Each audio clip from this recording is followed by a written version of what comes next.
Last night, Amazon released their very first trailer for the Rings of Power show that is going to be coming out in September, and I did a reaction on it. You can go check it out if you want to, and I had a lot of negative things to say about it, and a lot of fans did. And one of the things that people continue to point out is that it isn't faithful to Tolkien.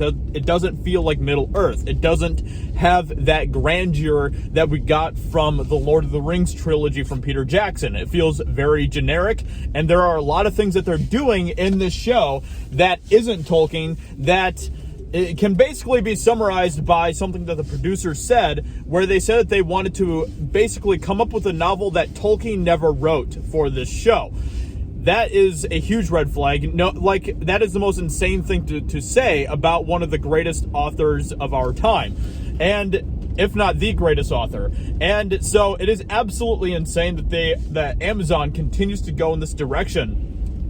But thankfully, a lot of the fans have come together, have joined in a great alliance to bash Amazon over this, and it is the most hilarious thing ever. There's this quote that is going around that is attributed to Tolkien that people are using, which basically goes along the lines of, evil cannot create anything new. It can only distort or destroy what has been created by good.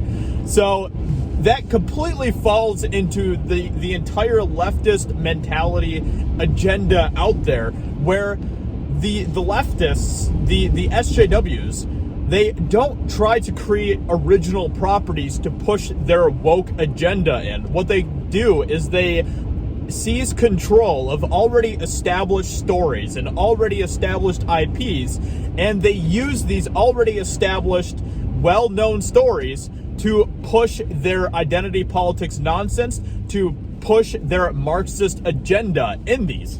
And we're seeing this now playing out with Lord of the Rings. So Tolkien's quote there is completely relevant. It is completely applicable to what is going on currently. And I find it absolutely hilarious that Amazon is trying to do everything they can to stop this backlash in a lot of ways. So one of the things that I thought was really funny was last night, Amazon Prime on Video or whatever had on their YouTube channel, they had what looked like it was going to be like a watch party live stream scheduled for when the trailer was going to drop. And I don't know if they got a lot of backlash before it even came out or not, but they decided to delete that stream, which I found to be absolutely hilarious. Now, we don't know exactly the reason why, but it could be because of a lot of the negative pushback that they have been getting from actual fans of Tolkien and the works that he created.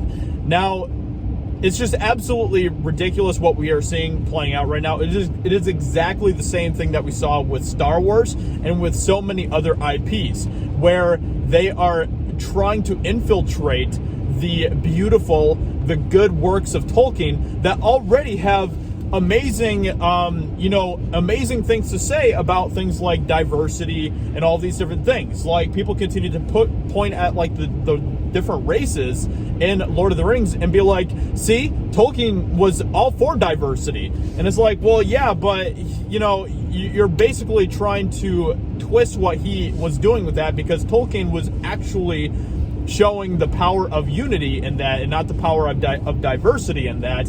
And that is a much more powerful message, in my opinion. So, and Tolkien has a bunch of different kinds of races and stuff as well in his work, actual races, and not just varying skin colors. So, there's a lot that we can really dive into in all of this insanity that is going on.